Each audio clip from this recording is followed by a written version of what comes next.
Welcome to A League of Extraordinary Negroes, a podcast to highlight the unique excellence at the intersection of Blackness and nerd life, a magical place where anything is possible, where an expectation for diversity and creativity are the default, where we can celebrate our love for stories, hoping for a better future, one that includes all people. And today we're going to be talking about X-Men 97, made by our creative and amazing pals at Disney Plus. We're so excited that you'll join us, and we'll have everyone introduce themselves and tell us today what their favorite or what mutant power they would choose and why. Jade, I know. Should we not start with you? Jade, let's start with you. I'm Jade. Hi, Jade. um, oh man, and I knew the question ahead of time, and I still didn't prepare anything. I'm gonna say since I'm a daughter of storm, I need to manipulate the weather, especially since the pollen count is so high. I would like to be able to push all of the pollen away from my yard so that I What's can my be enemies? free. Thank you, Jade. Marcus, do you want to introduce yourself? Hello, I'm Marcus, and let's see, my mutant superpower, I want Nightcrawler's ability to teleport, but I want it, like, super powered. I want to, like, snap my fingers and be in London. I'm just saying. Yeah, he said, I'm Air never getting travel on the plane is again. terrible. Yeah, I'm never getting on a plane again. You could skip that whole TSA thing. Just don't have to worry about bringing back the Concorde. Just snap your fingers, and you're overseas. You don't like where you're at? Just change it. Go somewhere else. Be somewhere else. I love That's it. the plan. Alex, you want to introduce yourself? Yeah, my name is Alex, and if I had any mutant superpower, I would have Hope Summers' power. She's an Omega level mimic, so she just has to stand next to somebody who has a superpower, and then she can use that superpower better than the original person could. So I would just take everybody's power and become the master of their power and just go live on a planet by myself somewhere. You're gonna end up in line at Walmart trying to take their jobs. Yeah. Yeah. I'm the final boss. Just be like, move. I can do this. Does she get to? She gets to keep them? No, Forever it's a proximity thing. So as long as she's close to the person. Okay. But yeah, that's all. That's the only caveat that she has to be next to the person. Okay. Okay. Is it like rogue light, so you don't have to take all their memories too? I would say it's rogue to the maximum. Rogue has to touch somebody, and she takes their memories and stuff. This is like extracts all of the good portions of being a mimic without any of the bad things, like memories and body parts changing. Yeah. Oh. Like I said, she's Omega level. There's no drawback to her mimic, her mimic Must power. be nice. Well, thank you. My name is Crystal, and I'll be moderating our conversation today. So that you guys, as we get deep into it, I can bring you back, and we can keep it going. If I had a superpower, mine, I'm so basic. I was like, I'm gonna go with like electricity, and I'm sticking with it. I would like to be able to power things whenever I need them. That's childish, but it's how I feel right at this moment. I'll do better next time, guys. You'll be proud of me next time. So today we're just going to talk about how'd you feel when they announced the series? What were your first thoughts when you heard this was coming to Disney Plus? Cautious pessimism. Oh, okay. I like. Why are you going to mess with something that was beautiful and perfect for its time? You don't need to go back there. I enjoyed it. I loved it. I still love it. Yeah, but I don't know. Yeah, the world is harder now, and I was like, I don't know if they're gonna be able to handle it. Alex, what'd you think? I was really excited. I was like incredibly optimistic, I would say, in the opposite direction. I knew kind of like the synopsis of the show before it came out, that we're not rebooting the show. We're literally continuing the show as if it's a season 6, and we're just gonna continue on. And so I was excited about that. I'm not really interested in retelling stories. And so I thought it would be interesting because X-Men's anthology is so huge that there's plenty of stuff. We can continue to tell this story and keep going and keep going. So I was like, let's see what you got. Yeah. Jade. I was excited, but also fearful. Yeah. Because I didn't. If they changed the animation, I was not going to be happy. The animation wasn't good, Jade. It wasn't. But the last season, it's like they brought in the interns, and like Beast's head is tiny, and I don't know if the last time you watched the original X-Men run, but like it's like they ran out of money and they just hired cheaper animators. But the parts of all the characters were played by their third cousins. It was bad. Yeah.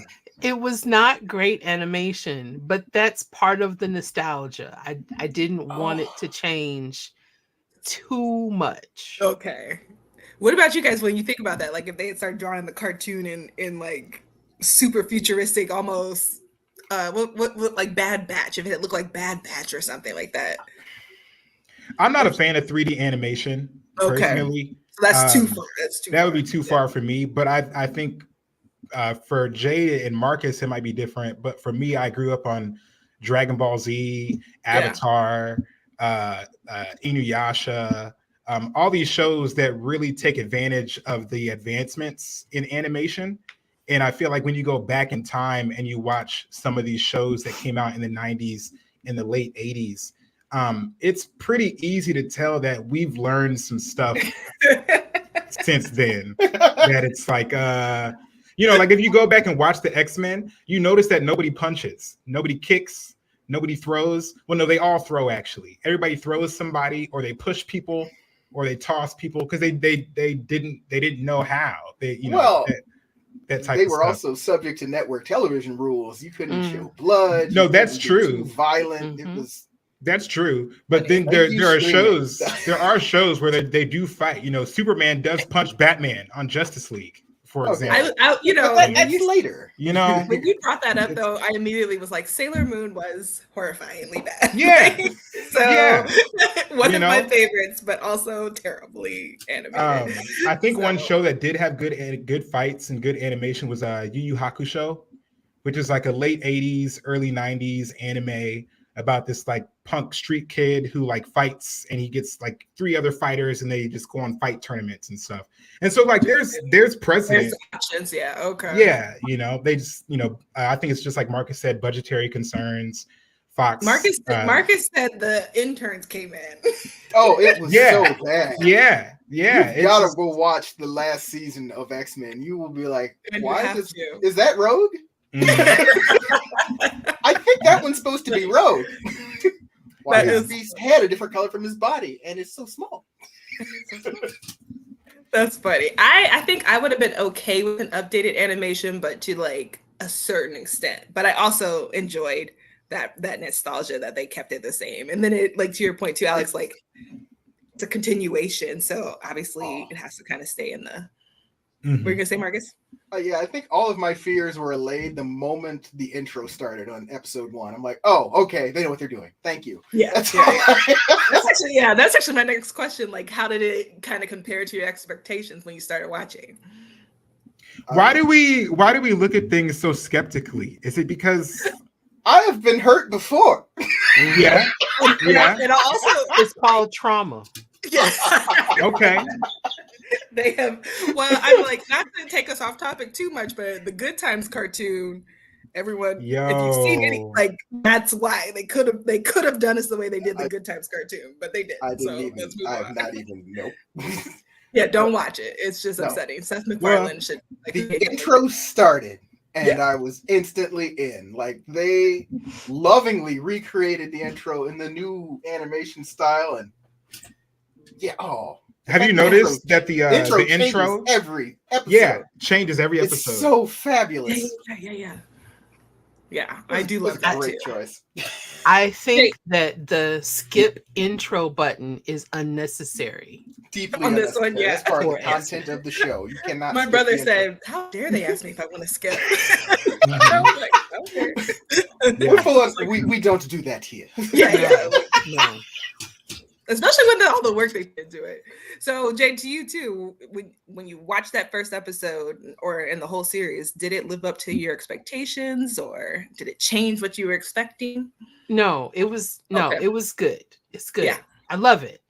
Yeah. I love the fact that they tweaked it a little bit. The faces are rounder. It was like I said, they put $5 more on the budget. And that was it. So it's not too updated. It stays pretty true, but the eyes are bigger, the faces are rounder, the hair is better, the animation. When Gambit jumps, when Wolverine jumps on Gambit's back, and they're running. Yes. I was like, oh. The fight scenes are incredible.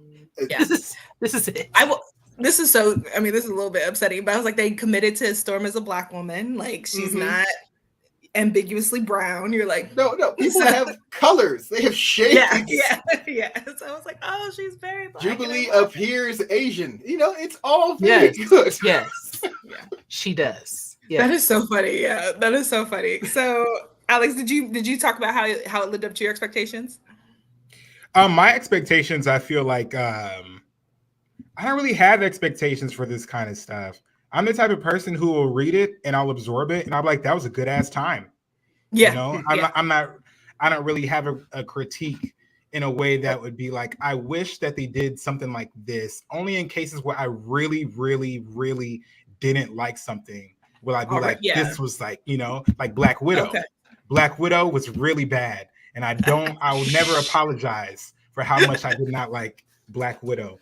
But sounds blasphemous. I don't know. Yeah. But also let me co-sign. So just so you know what I'm saying? Yeah, let me also co-sign. Absolutely. But then, I think I never watched X-Men as a kid. Okay. So I watched all of it to prepare for the show. So when I tell you that animation is bad, it is bad. I saw it yesterday. All right. There's this episode where Wolverine, it's his birthday, and every birthday Wolverine has, Sabretooth comes and ruins his birthday by killing one of his family members. This episode has no killing in it. No killing in this episode. Sabretooth shows up to fight Wolverine and to thwart Wolverine's plans to stop Sabretooth.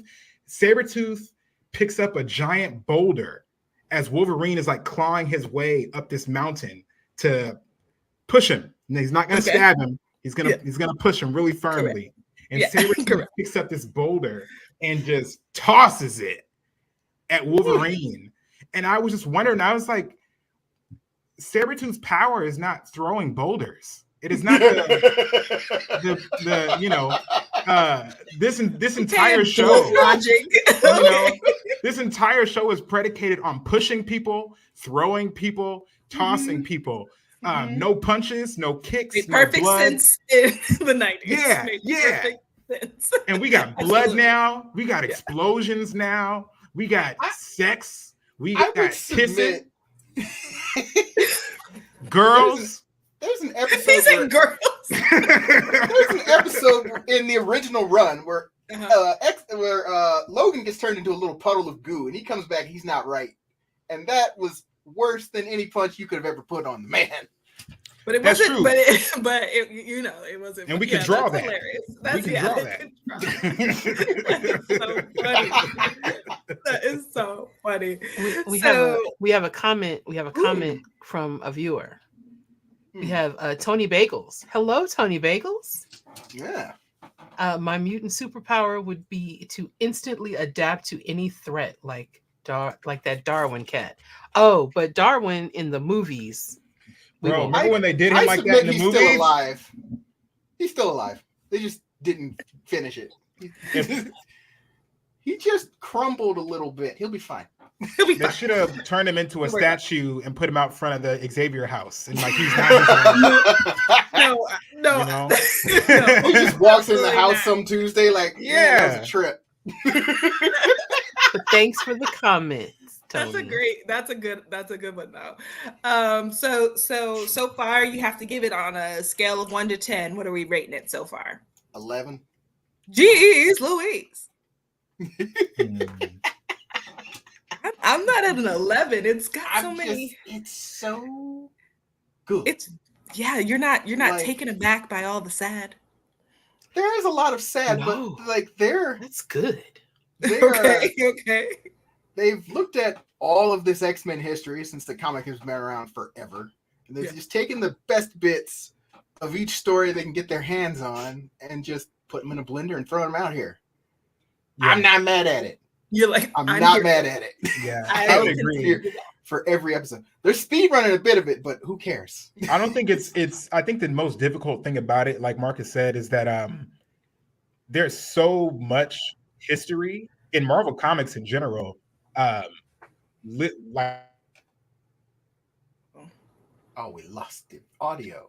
Oh, Yeah, we lost Alex. We're missing you. Alex, your audio. Your audio went kaput. You went off. Try again? Nope. No, we lost you. I messed up the But whole thing. no. Jade, while he fixes that. is it good now?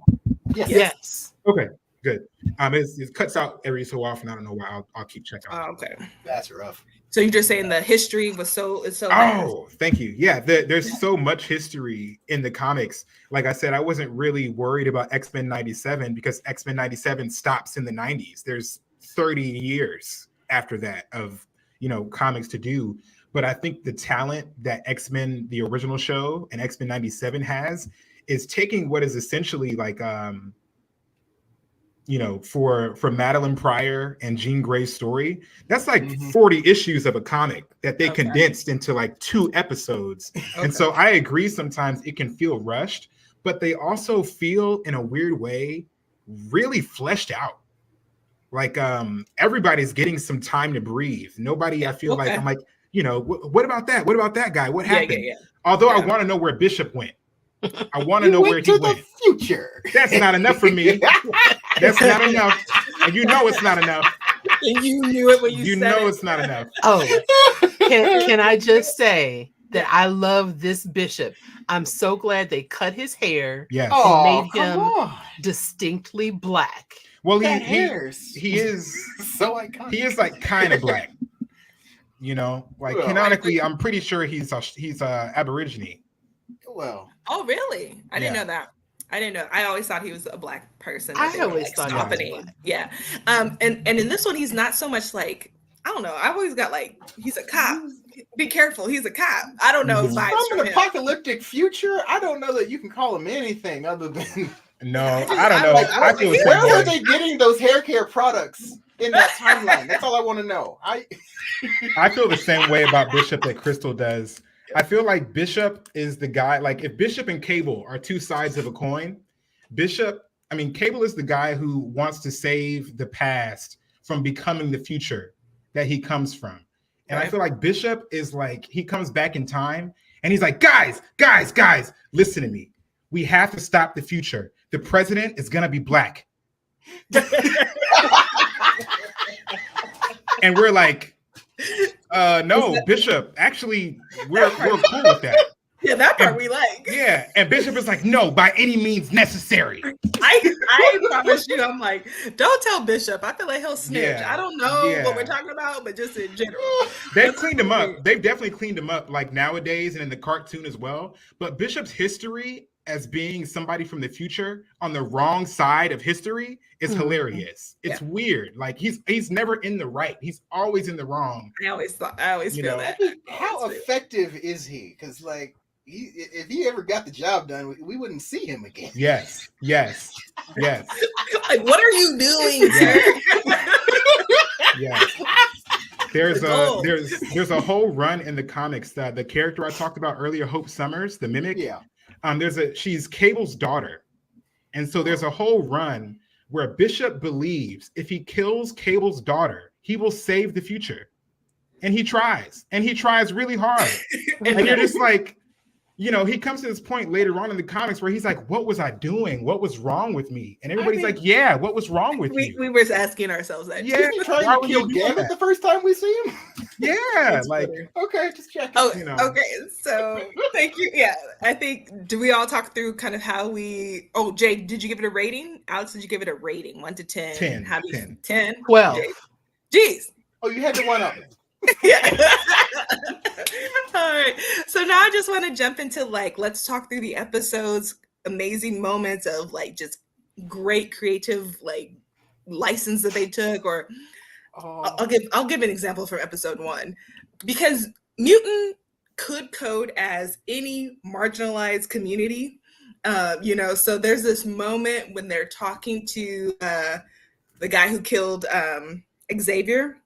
And he has those silver, those mirrored glasses on, and Storm's yelling at him, and you can see her reflection in the glasses, and she's like, "We are all that is," for whatever she says, but it's because we are fighting for a better future and we are in it together, that's why we should be doing this work. And he's like, "No, mutants are just in vogue.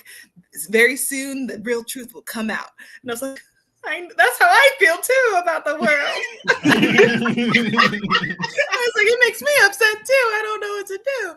But I just, just that mutant could, if you took mutant out and put any marginalized community into that role at any point in the series, it's it works, and it's upsetting, but it does kind of put weight on how the episode goes. But anyway, that's my episode 1 fan favorite moment. What about you guys?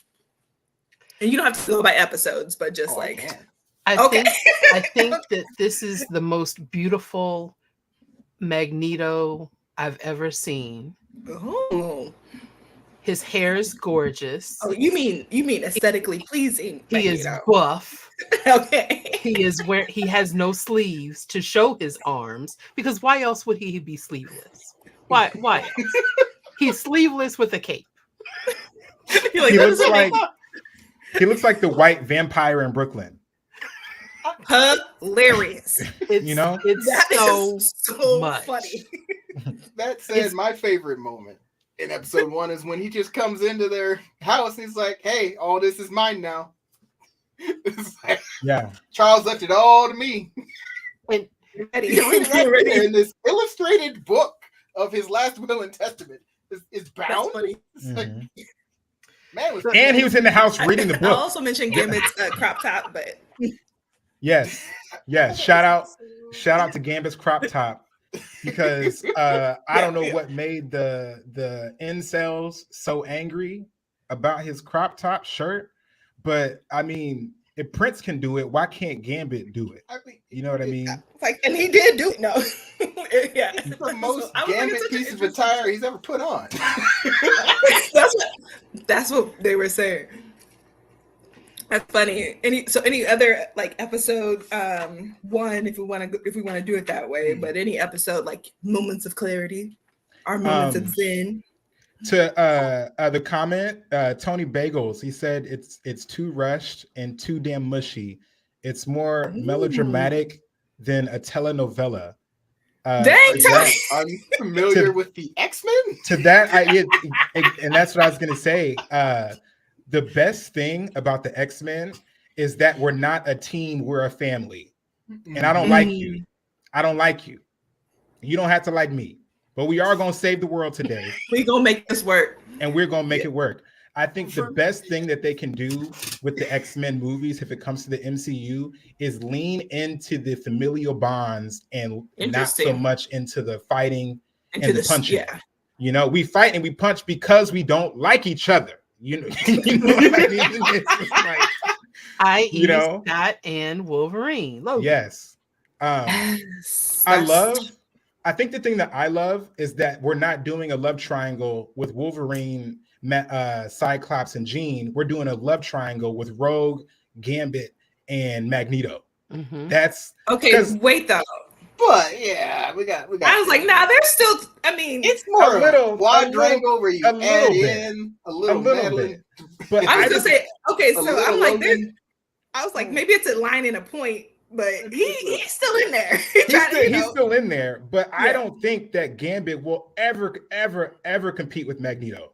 Maybe Cyclops and I'm Wolverine, you could be like, I could see how these two, Jean could be like, I don't know what choice I'm gonna make. They're Bro, the same if you character. choose Gambit, if you choose Okay, wait, hold on. Gambit, I'm so sorry. I got confused. So Gambit, Magneto and Rogue, absolutely. There's no question. How could you ever not choose Magneto? Did you not see his arms? To Jay's point. he's a silver fox. He's a silver fox. He's a zaddy. Yeah, Magneto is a zaddy. Yeah. Uh-huh. I said, did you see the hair? Gambit steals. He steals. He's no good. Is that the So you're saying she likes a bad boy? That's all. Yeah. But the other one, but I was saying like between Logan, Cyclops, Scott, and Jean. I mean, as much as Scott and Jean are And together, huh? And Madeline, you got to throw her Yes. in. Well, if you're throwing Madeline, you got to throw in Alex Summers, because when he gets in the mix and he falls in but love, like, in these first 5 episodes, you've got that quadrant pretty weird set up. Yeah, Okay. and I'm like, yeah, because Logan still looks Jean deep in the eyes, and He's still all in for Jean Grey. Like if Jean winked at him too long, he'd be there. Well, I mean, she did. No, she did kiss him. She kissed She kissed him. Well, I was okay. Yeah. Hands off me. And he was like, I'm not prepared to kill Scott at this time, so we're not going to do this. Yeah. Well, you got my number. yeah. But if you want to do it, let me know. If you want to do it, we may have to kill him. Yeah. It's interesting because that puts the ball in couldn't Jean's court. You know, the only reason Cyclops and Wolverine aren't each other dead is because Jean has yet to choose. That's how is she supposed to choose? They're the same character. Cyclops just controls his rage a little bit better. I don't know. Not think based on that one episode when he was talking to the press. I don't think Wolverine is a great leader. That's our pet You theory. think that's an interesting? I'm sorry. Did you watch Wolverine and the X-Men? The other show? Yeah, and I read it too. Okay. And I read it too. I don't think he's a good leader. He's not a great leader, but that made him. He doesn't have to be a leader to be a love interest. Like for you to say that, does she want that little bit of stability that Cyclops has? I'm just speaking to them being the same character. There's variations on a theme. There's no reason she shouldn't be attracted. I think that's a hot take, Marcus. I think it's a hot take. It's my brother's theory, and I fully subscribe. Okay, you said I'm championing it, and I'm sticking by it. That's my man. I'm gonna stick beside him. Yeah, like in the poster boy and like in the bad boy, I feel like are two sides of a different coin there. But Cyclops, are you sure he's not the bad boy in that equation? So you're arguing he's just okay. He's just Logan without the claws. With like media training. With like a little bit. I feel like that's a vast difference. I don't think that's a small difference. Though. As soon as he wasn't the teacher's pet, where did the rage go? Everywhere. Okay. That's Yeah. true. Right. We haven't checked in with him after episode 5, so let's see. We'll see. Yeah, we'll see. Jade, do you have any? Okay, so anybody have anything else from episode 1 specifically, or should we move to episode 2, which was titled "Mutant Liberation Begins"? Episode 2 let me know for sure that this is. I will stay up until the episode releases instead of watching. Okay. That was like, okay, this is like not just event television, but an emergency in the house. Nothing else happens until we've watched the X-Men 97 episode. Episode 2 was like, all right, I'm all the way in. Okay. They came for Magneto and he let them. I'm like, well, we're doing something different. Okay. I think Magneto's our most favorite. So this is the episode where Storm loses her powers, correct? Mm-hmm. It is. And I screamed. If I had been able to follow, it'd be like, no. Oh, we just said, why didn't you just kill her? That was horrible. Don't do that. Yes. But I would have been kinder to kill her. Yeah. That's always a terrible argument. But I will tell you, Jade, to that emotional damp, like I was like, am I related? Like, what? Why do I feel all these feelings about this cartoon? Which, and also like feeling like, absolutely, she's gonna get her powers back, right? Somebody say right. Like it. Yes. Yeah. I was like, I feel you on that one too, Jade. I was pretty certain she's gonna get her powers back. Yeah. But it's so much trauma in the moment, and you're That like, run. Magneto. You said, lost your "I can't- powers for I can't Magneto. feel the wind. But Like, her real moment of power didn't involve any of her superpowers. It was telling all them judges that they need to shut up and let her handle the situation. We rewound that 4 times. We had to watch. Couldn't get through without laughing. Now I'm going to watch it again myself. It was so good. What about you, Alex? Anything episode 2 that touched you in your soul? Yeah, I think. Well, as far as touching me in my soul, I think there's a part. But the can I cuss on the? I'm not that in charge. That's a jaded question. you're running it, Crystal. I Let's always keep thought as it was PG as possible. okay. I always thought it was funny that the Friends of Humanity's acronym was FOH, which is an acronym for F out of here. Yeah. Which goes perfectly with how they feel. Their emotions. Yeah, it's like their mission statement too. Yeah. But yeah, the thing That's that I liked funny, about episode 1 and episode 2 was that this felt like American anime. That it felt like watching Avatar. It felt like watching what's the one on Amazon? The superhero cartoon. Say it again. Invincible. Invincible. Tell me what you mean by that, Alex. Like the way the story was being built, or not the way the story was being built, but just the attention that they were giving to the animation. Usually in TV shows with animation, the budgetary concerns come down to how many frames you can put into an episode. And if you watch an old cartoon like X-Men or like Pokemon or like Yu-Gi-Oh, they do a lot of shots where I'm standing still, but the background behind me is like going really fast by. Mm-hmm. But in more modern era shows where they do stuff like rotoscoping, where they'll videotape an actual fight scene and then trace over that videotape and draw it so that the fight scenes look more accurate. And there's a lot of stuff in this show like that, like Cyclops using his laser beams to like skid across the ground. I'm so glad you brought that up because that was such a cool detail they added to the way he like was able to. I'm glad you brought that up. I'm glad you brought that up. Because it's there's a lot of times where I'm seeing people in the comments say, they're doing that in this show, but they've never done that anywhere else. But when you're the writer of the show, you get to decide what it is that those characters, are capable of. When Cyclops breaks his fall by shooting his laser beam into the ground, I was like, no, this is an anime. This is no longer a cartoon.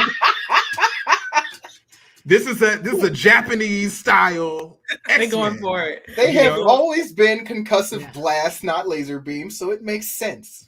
Yeah. Well, as much as anything makes sense. Right.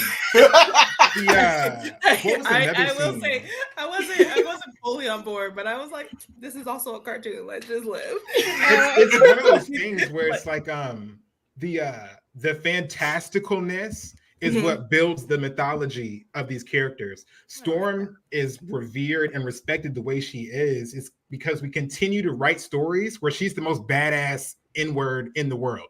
You know what I mean? Come on, N-word. You know what I'm saying? Because she is. You're right, Jay. It's because she is, but that also means that every time we put Storm on camera, we have to level up her mythology. And I feel like X-Men episode 1 and 2 did so much to be like, this is why you like the X-Men. Y'all forgot why you like the X-Men, but this is why you like the X-Men. And they kept doing it, they kept doing it and kept doing it and kept going higher and higher. It was powerful. It was just powerful. Agreed. I do have one more thing from this episode. Okay. Jean Grey said, Logan, he's here. And he says, who? Apocalypse?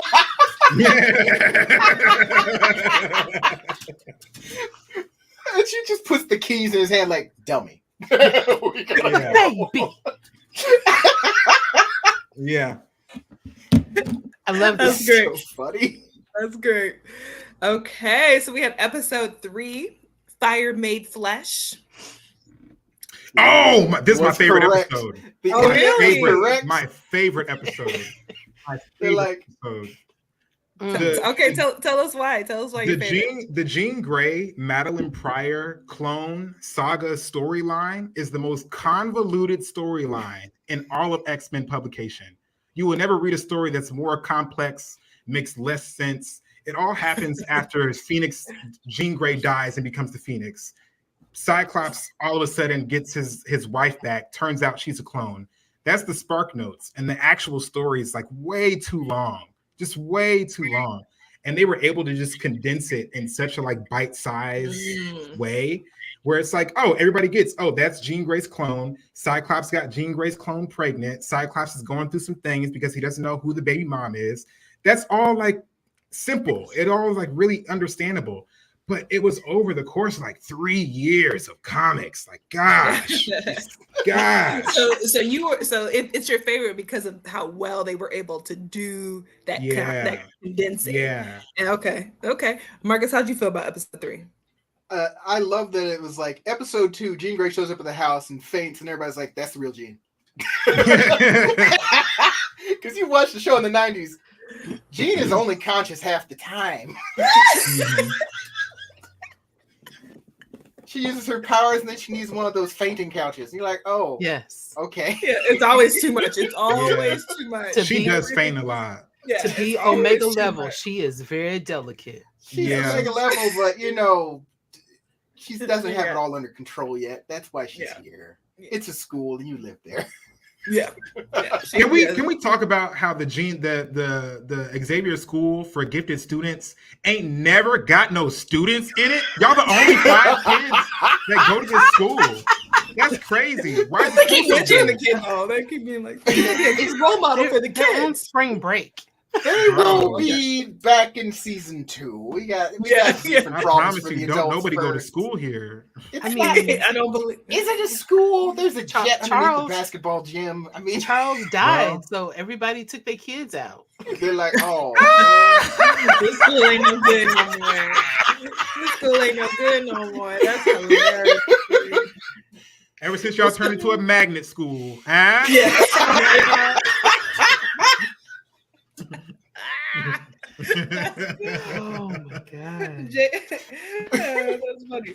Jay, do you have a favorite episode 3 moment? Wolverine says, "Go easy on him, pal. I think he just sent his hush puppies up into his stomach."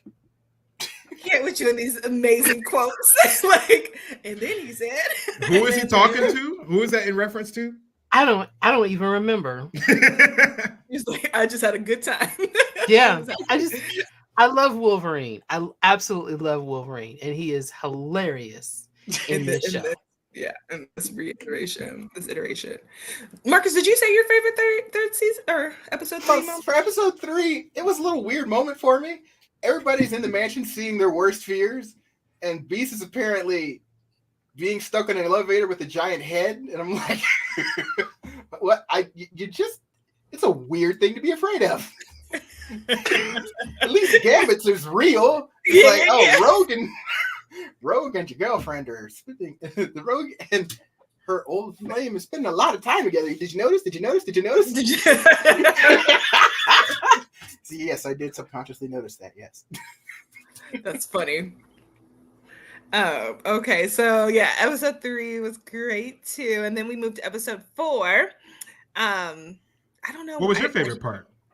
My favorite part. Oh, thank you for thinking of me. I think is when. Man, I guess I wasn't thinking. I thought. Okay, so I was freaked out about like, what does it mean that the clone has been in the mansion with them this whole time? Like, I was like, I'm very concerned. Like, what have you been doing this whole time? So when Jean shows up and Beast determines it's her, the real her, I'm like, dun, dun, dun.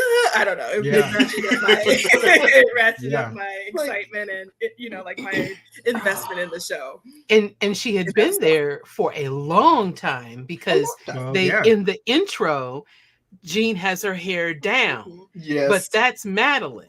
Mm-hmm. Jean wears her hair up in a ponytail. So I was like, And then when Madeline leaves the team and Jean rejoins, they actually change it in the intro so that yes. Jean has her Yeah. hair pulled back. Yeah. It's Yeah. so I was like, good. and I'm also, I was thinking about like the interpersonal dynamics. I'm like, if I come home and you just hanging out with my clone and you never notice anything weird, I don't know how I feel about us anymore. Like, what is that? Perfect clone. Mhm. Like Logan didn't smell Can't the be difference. You can't. He would tell have me known. anything. It was truly perfect. I'm like, oh look. well, I knew mean, just the hair. Why didn't you ask me everything. why I wasn't wearing my hair up anymore? Why didn't you ask me that? They weren't paying attention Yeah. to any of Yeah, this. like, it tells me you don't love me. Is all I'm hearing. Man. Cyclops can't catch a break, bro. I promise. He really I promise. He truly He's never I feel like the real gag as far as like they probably won't do it in the cartoon, but the love triangle of Wolverine, Jean Grey, and Cyclops gets extended when Jean Grey gets a clone, and Jean Grey's clone is still in love with Scott, but Scott's little brother is in love with Jean Grey's clone. And so we God, why? yeah, it all gets very incestuous and Why? strange. And yes, Also they are. intriguing. Yes, Madeline Pryor I don't and know. Alex Summers are still together to this day. They are in Not love. not to this day. Yes, to this day, they are in love, and the love of his life is a clone of Jean Grey. We always Yeah, where you talk fit about the X-Men with their first names because that just feels like a thing that we do. It's like I rarely say Cyclops, I say Scott Yeah, yeah, all the time. yeah. Like he's your boy, like you know. No. Yeah, No, I usually use their like. Except for Storm. Ridiculous. Except well, Storm. I mean, but Magneto too. Like we don't call Magneto, or do you? Well, Magneto. Magneto's got like I be calling him three Eric. names. He be Eric sometimes. Eric. Sometimes he's Eric. Eric to me. Sometimes he's Magnus. Yeah, Sometimes he's Max. He's Yeah. got names. Okay. That's hilarious. Okay, so yeah, movie to 4, episode 4, Life Death Part 1. This was a really Nintendo. good episode. Oh, it was a really good episode. I don't know why It's a people really don't good like it. episode. I know why the people don't like it. They're young. This was for people who grew up with the X-Men in the 90s, played all the video games, watched all the shows. It was like the Yeah. I whole haven't Jubilee heard any. section was perfect. I loved the Jubilee section. Tell me what you've heard. What's the word on the street about People what are like, people are well, liking it? after the first episode, people are like, what's this? What are the Oh, first okay. episode? Yeah. Like, what's this? I don't understand. What's this whole video game thing? It's like, you didn't know the Genesis in 1994. I did. I still have my copy of X-Men. I almost put it in. I was like, oh. Oh my Yes. goodness. Yeah, Marcus, there was a oh, lot of nostalgia nostalgia is in real. that episode. To for beat sure. Mojo, you had to beat his life bar all the way down. Then you actually had to press reset on your Genesis. And then you would load up to the next level. You Okay, actually with had the to. secret. It Oh, wow. was, Okay, with the it was a secret. nuts video game. Yeah, It was I like- love it. It had So all the you- X-Men in it, but some of them you couldn't play. You could just bring them in as support, and then they do a little thing and go away. And it's like, oh. That's hilarious. I'm gonna have to check with my brother on that. So Marcus said Jubilee was his favorite part of that. Her little Her whole thing, and they Yeah. brought back the original voice actress for Jubilee to play the older version of Jubilee. I didn't know that, Lo. I didn't know that. Mm. That's cute. That is Because, really sweet. like, in the new version, the voice actress is Asian. Actually, Yes. Japanese. And Yes. before Yeah, that, in the appreciate 90s, that's not a thing that we did. We just like, we got people. We'll just put them in the show. Mhm. You're here. That's fine. That'll work. I was reading about Storm's voice act. They were the original pilot was voiced by a white actress, and then they Oh were my like, good lord. that feels too much. And so, so they were like, let's redo it. And then they brought it. They had the black actors come in, but then they were like originally doing it in Canada, and then they were going to move it to America or vice versa. And like they want to pay the Canadian actress, so they hired it out again so that they wouldn't have to pay the Canadian actress royalties or something. Good I was like, y'all God. just be out here acting up. But Yeah, okay, moving man. on. Love to apologize. They don't like to do it right the first time. Yeah. Okay, sorry about that. Moving on. Jade, episode 4 fave? Storm. I mean, All day. Storm. All day. I like so that part of this coverage of Storm. I had those comics. So Storm with the mohawk, Storm, reassessing her life. Who is she really, and all of that. So I loved all of that. Mm-hmm. Yeah, I love Storm. it. Yeah, it's I like thought 2 it was years weird of that her she not was having talking to Jim. powers. Say that again. Marcus or Oh, You, go ahead. Marcus, what were you saying? I just thought it was weird she was having that conversation with Jean about, oh, I've thought about what it would be like to be human. And then I was like, that was a fantasy. I was like, really? Not for you. And then after these episodes came out, it made sense. Like, oh, okay, they were setting up stuff. Oh, I see what you're saying. foreshadowing. Being The human. foreshadow. Yeah, God, and they were doing good. They were doing good work. Mm-hmm. yeah, this is good. You guys are smart. Alex, what were you gonna say? You said 2 years. It was in the. Oh yeah, the publication of Storm not having powers is like 2 years of publication history, and it's just another one of those moments where it's like they're doing a really good job just condensing all these stories, because I agree that some of them do feel a little rushed, but we only got 10 episodes. We're not here for a long time. We're here for a good time. We're just here for a good time. So it's important that we crank some of this out. Some of this gotta get out the door. But yeah, I liked Forge. Forge is one of my favorite X-Men characters because he's not an anti-hero, but he's not a villain and he's not a good guy. He's just, he's living his life. He's making the best choices for his, point in time at that moment in time. And the relationship between Forge and Storm has always been complicated for this reason, that he's not always been on the side of a mutant kind. He's been on the side of Forge. Forge's got to save Forge's life. Gotta make that money. Yeah, you know what I mean? And it was like, wow, we're really like going into the comics. Like, we're not just, playing around with the anthology here. Like, we're really giving you like these beats with these characters. Like they feel fleshed out. Like they all feel, even though they're only getting like 1 or 2 episodes, I feel like, they really gave Forge like a really good 2 episodes there of his like, his character. And that's to your point earlier, is like, I hate when there's like ensembles and like, but there's the main part of it and then you never get, and this is not happening in this. I do enjoy that too, where like everyone's being a main character at some point. Yeah, I agree. Like, my favorite part is like Storm going through all the things she's going through, but I'm like, I just want her to win. When will that happen? Yeah. when did she get her win? I thought we were in for a season-long arc on that one. I'm like, ooh, they're gonna have to let that stick for a while. I know. I was like, I don't know how I'm gonna feel. I don't know how I'm supposed to feel. All right, everyone. Anything else on episode 4? Should we move to episode 5 called Remember? They had a really good time with Mojo, and they even got half the episode, and they still did a lot with him. I thought that was great. Yeah. Excuse me. They even addressed that he was thinner. Yes, he feeds on ratings. Smaller. He isn't getting any because he's not getting the ratings. I thought that was amazing. Like, that level of detail, which just goes to show you. So each one of these episodes is what, 30 minutes long? Yep. Yeah. So that section for Jubilee and the section on Storm are like 12, 13 minutes. And you can flesh out a whole story in 12 to 13 minutes, and we feel like we really know those characters. That's good writing. Bring back Bo DeMaio. Yo. Bring him back. I don't know what you guys did to him. I don't know what you guys did to him, Disney. I don't think he did anything. I don't have any information to have an opinion. Look, so I don't know. like, hold on. The views expressed in this podcast are sometimes those of the individual and not. Yeah, I'm sorry, Disney. I'm sorry. I apologize, Disney.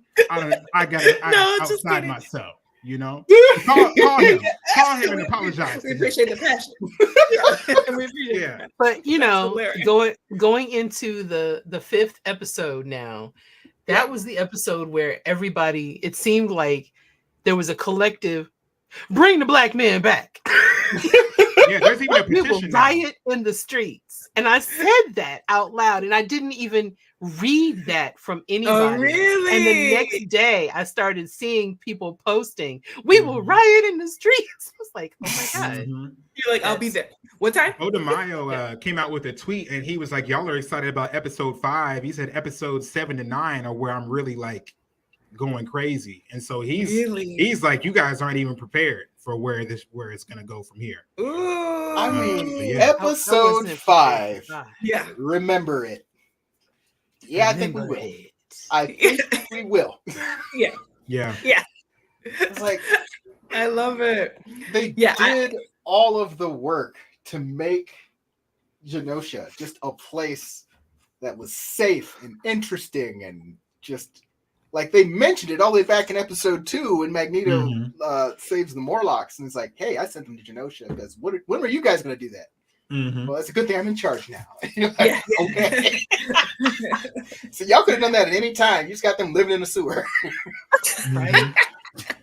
Jubilee could have done it on lunch break. Just give her the jet. Here's the keys. Yeah. It was powerful. It was powerful. I feel like anybody who was watching the X-Men skeptically had no ground to stand on at episode 5. I feel like episode 5 was when everybody all of a sudden was a fan of this TV show and what it was doing. But I feel like it's another one of those times where you need to slow burn stories. You need to slow burn stories. Stories aren't good when we skip straight to the fighting and the explosions and the deaths.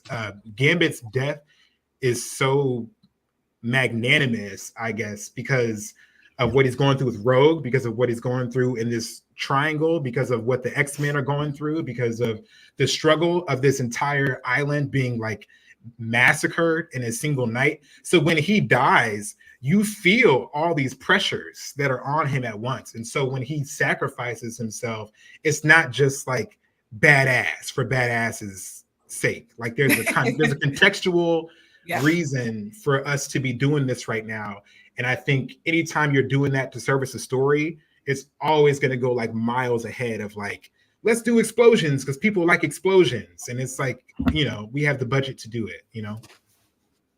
And like the show just didn't really tell you it was going to go that way. I mean, you're watching it and they're fleshing out the storylines back home with the interviews Scott's giving, or his barely controlled rage, and he's kissing Logan. And you're like, oh, all these, it's all messy. And then, like, Rogue tells Gambit everything about what's going on with Magneto. And you're like, wow, that's messy. Y'all got a lot going on. Then they're like, yeah, okay, but screw all that. Let's destroy this entire island. So I was that whole storyline. Well, I was thinking about, like, again, when you replace mutant with marginalized people, like whatever that is, like that's what's happening, right? Like we have regular stuff happening, and then you turn on the news and the world is blown up. Yeah, you know. And so I was like, yeah, that makes sense. That know, you're kind of I've done my part to be a good, you know, like they've like we're not gonna bother you. We're gonna do our stuff over here, and that should be good enough. And they're like, JK, it's not. We're still coming. I think I read an interview where they said they modeled that whole scene on the idea of the Pulse shooting, where it's like you had this safe space. Wow. And here they come. Space for marginalized people, and here they come for you in space you thought you were free and comfortable to be yourself, and wreck the entire world. And I'm like, you feel that. You feel that because you spend half the episode in Genosha where it's beautiful and the mutants are out and about, and there's that one where you can see all his body parts, and you're like, you would not make it in Kansas for 3 hours. Yeah, it would rip you to pieces. But to Jay, that's a beautiful kind of analogy, like a Wakanda for mutants, or just a haven for people who need to be away from the heaviness of society, and they're like, but just kidding. It's like, this is just a place that you can go while society figures itself out. Yeah. And it's just like, no, you can't have that either. And No, Apple no, was $10. I knew it was going to be a problem when apples were $10. Oh, That there's was- a cameo there. I guess. Well, if you read the comments, there's a cameo there. There's the mutant who is serving ice cream to the kids. Mhm. He is mentioned in the Marvel comics. Forge is making a suit of body armor for mutants that don't have powers. He's explaining to Scott that you shoot optic blasts out of your eyes. The average mutant does not have battle-ready superpowers. The average mutant has very basic, normal powers. Where if a Genosha happened, they can't do anything. Yeah. And he says, Scott, do you know that there's a mutant on the island whose only power is that he can make ice cream? Like, and he's expressing to Cyclops, like, yeah, you're the Captain America of the X-Men. You're the big bad guy, who stands on the front lines. But you have to understand that the people that you represent, not everybody can stand on the front line with you. Not everybody's somebody has to protect the people that you're protecting, and that's the guy who makes ice cream with his abilities. I would argue that's our McDonald's Jubilee. workers. Yeah, like that. Jubilee is in that camp. She just happens to go to the school. Right. Yeah. She makes I love sparkles. it. I love Well, it. up until Motendo, and then they're like, "Hey, do you actually have superpowers? Have you tried them?" Mhm. All right, so that's Like, I as far can as do that. Like, yes. that's as far as we're going tonight. So I have two outro questions for us. One, season predictions. What's something that you expect to see? Maybe not based exactly on the story, but what's something that would kind of surprise you and intrigue you? And then, any last thoughts? So, don't make me cut you off. So, give yourself 30 to 40 seconds to say season predictions and any last thoughts. I'm gonna point if you're going too long. My season, I'll start so you guys can think. I think it's gonna get sadder. I think we're gonna be dealing with even more traumatic things. But I think they have to end it on some kind of like they cannot leave us in the gutter of our feelings. So I'm hoping I don't know what the thing is, but I think it'll be like Magneto is. He's about to ruin everyone. And that's kind of, I'm not for killing prior people. series. I love Magneto's Charles anger. Xavier. Magneto's anger is one of the best things about Magneto. I'm hoping we get to use it righteously in this season. Jane, any season predictions or last thoughts? Well, episode 5, when this episode was over and I rewatched it 3 times, I just kept saying, "Oh no, we're going back in time because we got to fix this. We have to go back in time." And Now, Paul, I hate fixing stuff. Paul agrees with me. Paul Thank you, agrees. Paul agrees. I We're will. going back in time. It will go down for me too, Marcus, if they're like, what we could do, just start again. Yeah, I mean, I'd be annoyed. that's the question, though. How many of the people that they killed in episode 5 are you comfortable with it being over? I mean, Gambit was the headliner, but Magneto and all of the Morlocks, they're vaporized, kind of. Callisto's dead. The Hellfire Club's dead. Yeah, Banshee got zapped.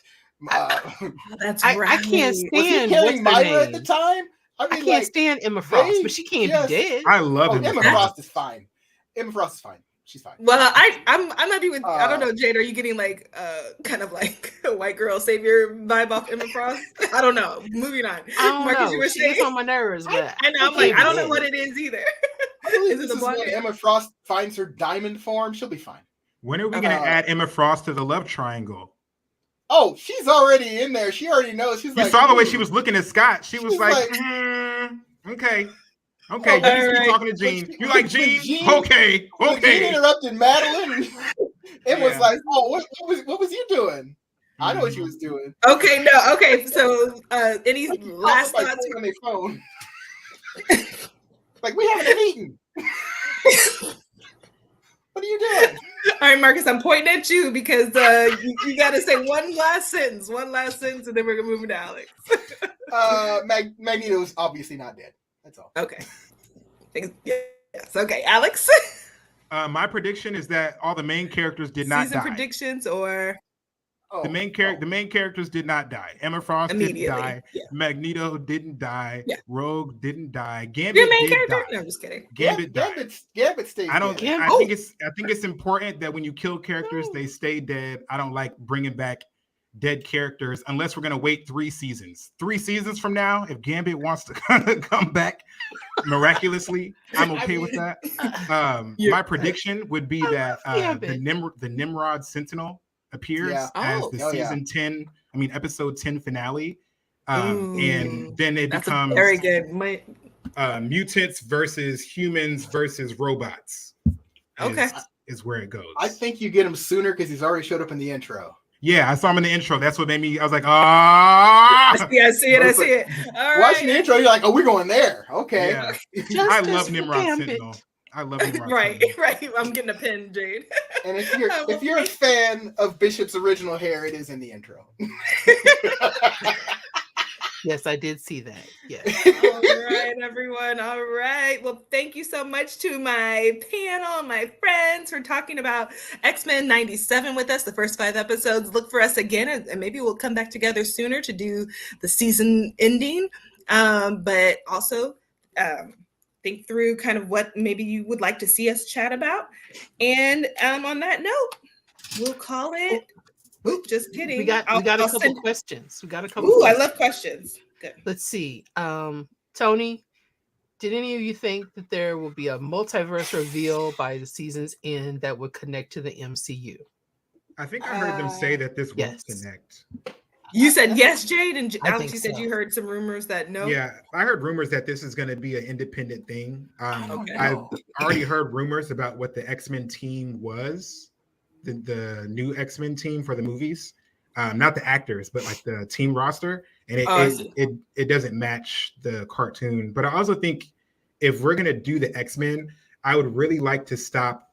How do I say it? I'd really like to stop playing to the nostalgia band and do something different. If we're gonna do the movies. That's us. You came for us. I've been reading the X-Men comics since about 2019, and the stuff that they're doing now with the teams they're doing it with now, like I would love to see an X-Force. I would love to see an Uncanny X-Men, stuff like that. I feel like the House of Xavier is the same as saying Peter Parker got bit by a spider, and then his uncle died, and then he did this, and then he did that. Like, let's skip a lot of that. Let's skip a large majority of that and just go to like. You can never start Spider-Man without seeing. What'd you say, Marcus? I'm sorry. The way they're speed running events, they're gonna run out of X-Men stories to tell.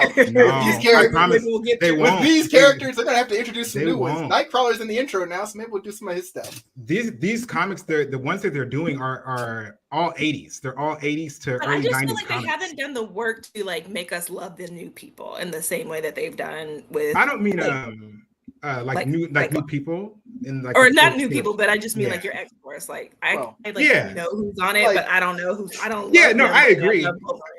I agree. I just think like X-Men 97 plays to nostalgia of everybody. I would like them to like believe in the content. Like you have a library, like 70 years of content. Let's have confidence in that. Marcus, do you think? I'm bringing this back to the question. Do you think that X-Men will touch MCU? I don't think that it will. I mean, other than you've got 2 references. You've got the Watcher. He's like, oh, that's the Watcher. Oh, no, that's the Watcher. And then Forge uses magic, and it is very much the MCU representation of magic. Okay. But I think that's as far as it's really going. Jay, did we have another question, or was that the... I think that's it. But awesome. I think that it will connect because at the end of, was it, okay, I don't remember what movie it was, but Monica Rambeau, it was Marvel's. Monica Rambeau was in the room with Beast. Yes. So I think that they will touch. I don't You think think it's going to be. you think X-Men 97 will do something in the cartoon episode that connects us into the universe? I think so. All right. All right. Well, everyone, thank you so much for joining us. We really very much appreciate it. We'll hope you'll join us again. And no matter where your nerd love takes you, we'll be discussing it all.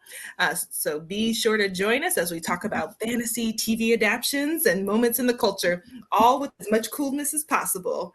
Nice to meet everyone. Nice to see everyone. Bye. Bye. Bye. Thank you.